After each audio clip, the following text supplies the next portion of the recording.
So let's welcome ಮಳವಳ್ಳಿಯ Shashikala.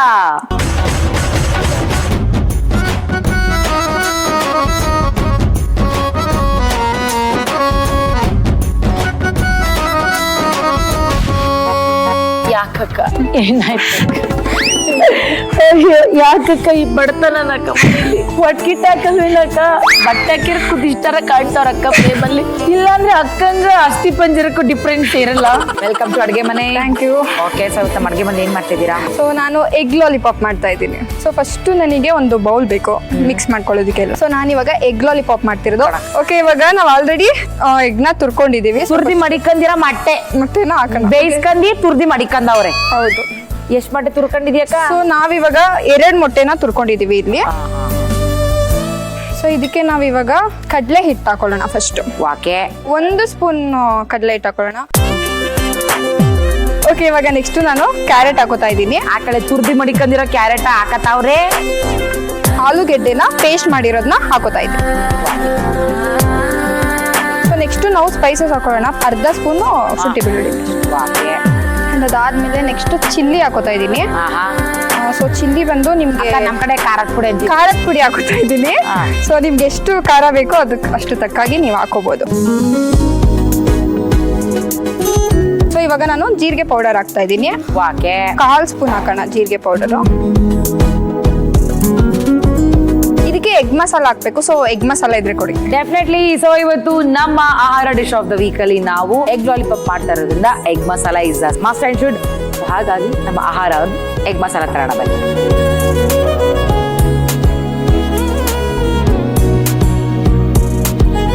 So ಇವತ್ತಿನ ನಮ್ಮ ಆಹಾರ ಡಿಶ್ ಆಫ್ ದ ವೀಕ್ ಅಲ್ಲಿ ನಾವು ಬಳಸ್ತಾ ಇದ್ದೀವಿ ನಮ್ಮ ಆಹಾರ ಅವರ ಎಗ್ ಮಸಾಲ. ನಮ್ಮ ಆಹಾರ ಕ್ರಯೋಜೆನಿಕ್ ಮಸಾಲೆಗಳು ಕ್ರಯೋಜೆನಿಕ್ ತಂತ್ರಜ್ಞಾನದಲ್ಲಿ ಸಂಸ್ಕರಿಸಲ್ಪಟ್ಟಿದ್ದು ಮಸಾಲೆಗಳ ನೈಸರ್ಗಿಕ ಸುವಾಸನೆ, ಬಣ್ಣ, ತಾಜಾತನವನ್ನ ಉಳಿಸ್ಕೊಳ್ಳೋದಕ್ಕೆ ಸಹಾಯ ಮಾಡುತ್ತೆ. ಭಾರತೀಯ ಅಡಿಗೆಗೆ ಸೂಕ್ತ ಈ ಮಸಾಲೆಗಳು ನಿಮ್ಮ ಅಡುಗೆಯ ರುಚಿಯನ್ನ ಇನ್ನಷ್ಟು ಹೆಚ್ಚಿಸುತ್ತೆ. ಸೆಲ್ಫ್ ಲೈಫ್ ಹೆಚ್ಚಿಸಲು ನೈಟ್ರೋಜನ್ ಫ್ಲಶಿಂಗ್ ಬಳಸದೆ ತಯಾರಿಸಲಾಗಿರುವಂತಹ ಈ ಮಸಾಲೆಗಳು ಪ್ರತಿಯೊಂದು ಅಡುಗೆಯಲ್ಲೂ ನೈಸರ್ಗಿಕ ಸುವಾಸನೆಯನ್ನು ಕೊಟ್ಟು ಉತ್ತಮ ಗುಣಮಟ್ಟದ ಅನುಭವವನ್ನ ನೀಡುತ್ತೆ. ನಾವು ಇವತ್ತು ನಮ್ಮ ಆಹಾರ ಡಿಶ್ ಆಫ್ ದ ವೀಕ್ ಅಲ್ಲಿ ಈ ಎಗ್ ಮಸಾಲ ಬಳಸ್ತಾ ಇದೀವಿ.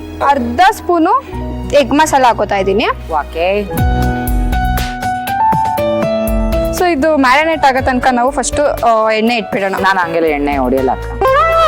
ಹೌದಾ? ಓಕೆ, ನಾವ್ ಇವಾಗ ಅಡ್ಗೆ ಮಾಡೋ ಎಣ್ಣೆ. ನಾ ಮರ್ತ್ಕೋಬೇಕು. ಇದು ನಾವು ನಮ್ಮ ಕಿಚನ್ ಅಲ್ಲಿ ಬಳಸ್ತಾ ಇದ್ವಿ freedom refine sunflower oil. So ಇವಾಗ ಮ್ಯಾರಿನೇಟ್ ಆಗೋಕ್ಕಿಂತ ಮುಂಚೆನೆ ಫಸ್ಟ್ ರುಚಿಗೆ ತಕ್ಕಷ್ಟು ಸಾಲ್ಟ್ ಹಾಕೋಬಿಡೋಣ.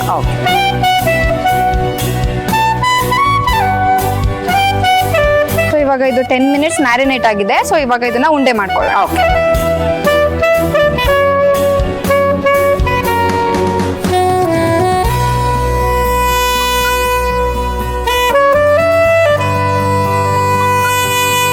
ಸೊ ಇವಾಗ ಇದು ಎಗ್ ವೈಟ್ ತಗೊಂಡಿದ್ದೀನಿ. ಸೊ ಇದಕ್ಕೆ ಉಂಡೆನ ಡಿಪ್ ಮಾಡೋಣ. ಸೊ ಎಗ್ ಒಳಗಡೆ ಡಿಪ್ ಮಾಡಿಕೊಂಡು ಮತ್ತೆ ಬ್ರೆಡ್ ಕ್ರಮ್ಸ್ ಇದೆಯಲ್ಲ, ಸೊ ಅದನ್ನ ಕೋಟಿಂಗ್ಗೆ ಅದನ್ನ ಯೂಸ್ ಮಾಡ್ಕೊಳ್ಳೋಣ.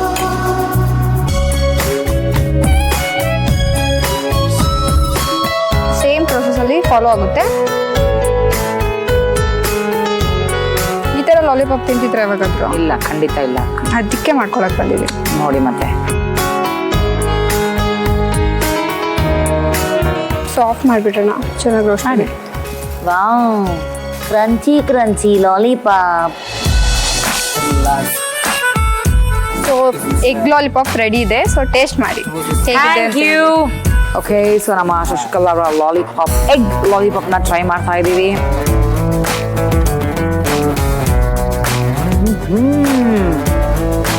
ವಾವ್, ಗೊತ್ತಾ? ಸಕ್ಕತ್ತಾಗಿ ಶಶಿಕಲಾ ಅವರೇ. Thank you. ಮಕ್ಕಳಿಗಂತೂ ಇದನ್ನ ಮಾಡ್ಕೊಟ್ಬಿಟ್ರೆ ಚಪ್ಪರ್ಸ್ಕೊಂಡು ಮಮ್ಮಿ ಐ ಲವ್ ಯು ಅನ್ಕೊಂಡು ತಿಂತಾರೆ. Thank you so much. ಇವತ್ತಿನ ನಮ್ಮ ಆಹಾರ ಡಿಶ್ ಆಫ್ ದ ವೀಕ್ ಅಲ್ಲಿ ನಮ್ಮ ಆಹಾರ ಅವರ ಎಗ್ ಮಸಾಲಾನ ಬಳಸ್ಕೊಂಡು ಇಷ್ಟು ಸಕ್ಕತ್ತಾಗಿರುವಂತಹ ಎಗ್ ಲಾಲಿಪಾಪ್ ನ ಮಾಡ್ಕೊಟ್ಟಿದ್ದಾರೆ. ನೋಡಿದ್ರೆ ನಮ್ಮ ಆಹಾರ ಅವರ ಐಟಮ್ ನ ಬಳಸಿದ್ರೆ ನಿಮ್ಮ ಕೈ ಚಳಕದ ಜೊತೆಗೆ ಅದರ ಕೈ ಚಳಕವೂ ಸೇರಿ ಏನ್ ಸೂಪರ್ ಆಗಿರುತ್ತಲ್ಲ ರೆಸಿಪಿ, ಅದು ಸೂಪರ್ ಡೂಪರ್ ಆಗಿ ಹೋಗ್ಬಿಡತ್ತೆ. ಹೌದೌದು. Thank you so much. ಇವತ್ತಿನ ಈ ನಮ್ಮ ಎಗ್ ಲಾಲಿಪಾಪ್ಗೆ ನಮ್ಮ ಕಡೆಯಿಂದ ಹೊಡಿಶಾಗೆ ಮಜ್ಗಿ.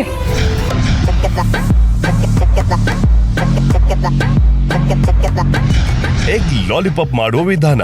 ಮೊದಲಿಗೆ ಒಂದು ಬೌಲ್ಗೆ 2 ಬೇಯಿಸಿ ತುರಿದ ಮೊಟ್ಟೆ, 1 ಚಮಚ ಕಡಲೆ ಹಿಟ್ಟು, 1 ಚಮಚ ಕ್ಯಾರೆಟ್ ತುರಿ, 1 ಚಮಚ ಶುಂಠಿ ಬೆಳ್ಳುಳ್ಳಿ ಪೇಸ್ಟ್, ಅರ್ಧ ಚಮಚ ಅಚ್ಚ ಖಾರದ ಪುಡಿ, 1/4 ಚಮಚ ಜೀರಿಗೆ ಪುಡಿ, ಅರ್ಧ ಚಮಚ ಎಗ್ ಮಸಾಲ, ರುಚಿಗೆ ತಕ್ಕಷ್ಟು ಉಪ್ಪು ಸೇರಿಸಿ ಹದವಾಗಿ ಕಲಸಿ 10 ನಿಮಿಷ ಮ್ಯಾರಿನೇಟ್ ಆಗಲು ಬಿಡಿ.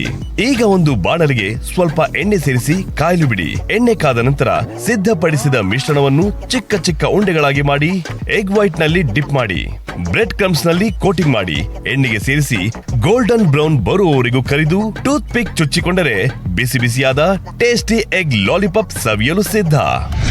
ಇದು ಆಹಾರ ಅವರ ಮಸಾಲಾ ಪೌಡರ್ ಕ್ರಯೋಜೆನಿಕ್ ತಂತ್ರಜ್ಞಾನವನ್ನ ಬಳಸಿ ಮಾಡಿರೋದ್ರಿಂದ 90% ಪರಿಮಳ ಸಂರಕ್ಷಿತ ಹಾಗೆ ಅಸಲಿ ರುಚಿಯನ್ನ ಕೊಡುತ್ತೆ. ಪ್ಯಾಕೆಟ್ ಓಪನ್ ಮಾಡಿದ ತಕ್ಷಣ ಪರಿಮಳವನ್ನ ಆನಂದಿಸಿ, ಆಗ ನೀವೇ ಹೇಳ್ತೀರಾ ಆಹಾ ಅಂತ. ಥ್ಯಾಂಕ್ ಯು ಶಶಿಕಲಾ ಅವರೇ, ನಮ್ಮ ಕಡೆಯಿಂದ ಹಾಗೂ ಆಹಾರ ಅವರ ಕಡೆಯಿಂದ ಒಂದು ಚಿಕ್ಕ ಗಿಫ್ಟ್. Thank you. SSP ಇಂಗು ರುಚಿ ಬ್ಲಾಸ್ಟ್ ಪರಿಮಳ ಕ್ಲಾಸ್ ಅವರ ಕಡೆಯಿಂದ ಕೂಡ ಒಂದು ಚಿಕ್ಕ ಕಾಣಿಕೆ. Thank you so much Shashikala ಅವರೇ. ಇವತ್ತು ಯಾವ ಮನೆ ಮದ್ದನ್ನ ತಗೊಂಡ್ ಬಂದಿದ್ದಾರೆ ನಮ್ಮ ಡಾಕ್ಟರ್ ಅಂತ ನೋಡೋಣ. ಸೊ ಪ್ಲೀಸ್ ವೆಲ್ಕಮ್ ಔಷಧ ರಹಿತ ಚಿಕಿತ್ಸಾ ತಜ್ಞರು ಡಾಕ್ಟರ್ ಪೂರ್ವಿ ಜಯರಾಜ್. ನಮಸ್ತೆ ಡಾಕ್ಟರ್. ನಮಸ್ಕಾರ. ಇವತ್ತು ಯಾವ ಈಸಿ ರೆಮಿಡಿಯನ್ನ ತಗೊಂಡ್ ಬಂದಿದ್ದೀರಾ? ತುಂಬಾ ಜನಕ್ಕೆ ಕೆಮ್ಮು, ಕೆಲವು ಸತಿ ಡ್ರೈ ಕಾಫ್ ತರ ತುಂಬಾ ದಿನ ಆದ್ರೂ ಹೋಗೋದೇ ಇಲ್ಲ. ತುಂಬಾ ಎಕ್ಸೈಟಿಂಗ್ ಆಗಿ ಮಾಡ್ಕೊಳ್ಳೋಂತ ಒಂದು ಆರೆಂಜ್ ಸಿರಪ್, ಅಂದ್ರೆ ನರಂಗ ಅವಲೇಹ ಅಂತ ಸಂಸ್ಕೃತದಲ್ಲಿ ನಾವು ಅದಕ್ಕೆ ಮುದ್ದಾಗಿ ಹೆಸರಿಟ್ಟಿದೀವಿ.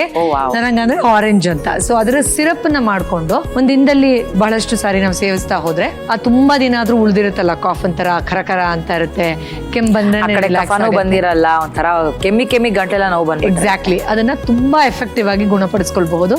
ಸೊ ನಾನಿವತ್ತು ಆರೆಂಜ್ ಅಥವಾ ಕಿತ್ತಳೆ ಹಣ್ಣನ್ನು ಉಪಯೋಗಿಸ್ಕೊಂಡು ನರಂಗ ಅವಲೇಹ ಹೇಗೆ ಮಾಡೋದು ಅಂತ ತೋರಿಸ್ಕೊಡ್ತೀನಿ. ಸೂಪರ್. ಸೊ ನೋಡಿದ್ರಲ್ಲ, ನಮ್ಮ ಡಾಕ್ಟರ್ ಇವತ್ತು ಡ್ರೈ ಕಾಫ್ಗೆ ನರಂಗ ಅವಲೇಹನ ಹೇಗೆ ಮಾಡೋದು ಅನ್ನೋದನ್ನ ತೋರಿಸ್ಕೊಡ್ತಾರೆ. ಇದಕ್ಕೆ ಬೇಕಾಗಿರುವಂತಹ ಸಾಮಗ್ರಿಗಳು: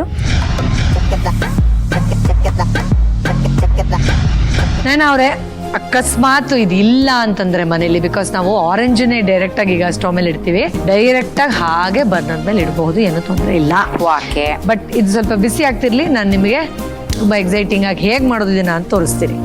ಈಗ ನಾವೇನ್ ಮಾಡೋಣ ಅಂದ್ರೆ ಮೇಲ್ಗಡೆ ಭಾಗನ ಮಾತ್ರ ಈ ತರ ಕಟ್ ಮಾಡ್ಕೊಳ್ಳೋಣ. ಓಕೆನಾ?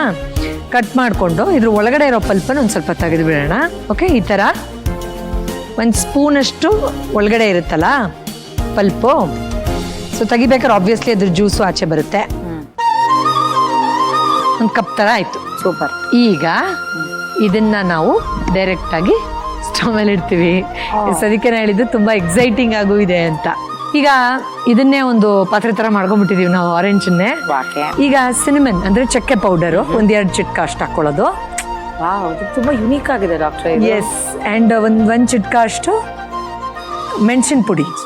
ಎಸ್, ಬಿಕಾಸ್ ಅದು ಮ್ಯೂಕಸ್ ಎಲ್ಲ ಇದ್ರೆ ಕ್ಲಿಯರ್ ಮಾಡುತ್ತೆ. ಅಷ್ಟ ಪುಡಿ ಹಾಕೋತಾ ಇದ್ದೀನಿ. ಅಂಡ್ ಡೆಫಿನೆಟ್ಲಿ ಉಪ್ಪು, ಎಲ್ಲ ಜರ್ಮ್ಸ್ ಎಲ್ಲ ಇದು ಮಾಡೋದು ಎಲ್ಲ 1 ಚಿಟ್ಕ ಅಥವಾ 2 ಚಿಟ್ಕ ಅಷ್ಟು ಹಾಕೊಳ್ತಾ ಇದ್ದೀನಿ. ಓಕೆ, ಇಲ್ಲಿ ಸದ್ಯಕ್ಕೆ ಈಗ ಚಿಕ್ಕದಿರೋ ಒಂದು ಆರೆಂಜು 1 ಚಿಟ್ಕ ಅಷ್ಟು ಹಾಕೊಳ್ತಾ ಇದ್ದೀನಿ. ದಪ್ಪ ಆರೆಂಜ್ ಬರುತ್ತೆ ಗೊತ್ತಾ, ಅದು ಯೂಸ್ ಮಾಡಬಹುದು. ಹಾಗಾದ್ರೆ ನಮ್ಗೆ ಸ್ವಲ್ಪ ಸ್ಪೇಸ್ ಸಿಗುತ್ತೆ, 2 ಚಿಟ್ಕ ಅಷ್ಟು ಹಾಕೋಬಹುದು, ತೊಂದರೆ ಇಲ್ಲ.